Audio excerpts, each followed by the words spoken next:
นี่เป็นcon cát đập pí xeประเภทจัดกระไรกระจายมันตะกละกระจายมันตะกละ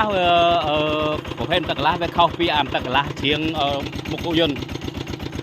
ผมสร้างมาตู้เชียงรัดนั่งล้อเนี่ยอันนี้นี่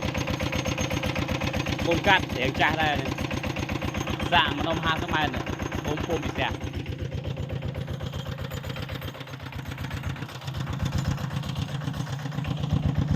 rọt mặt srul bên này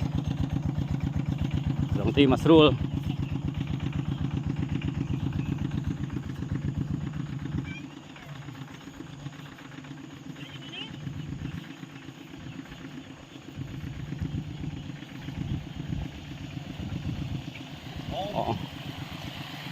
thật mà hơn đây đó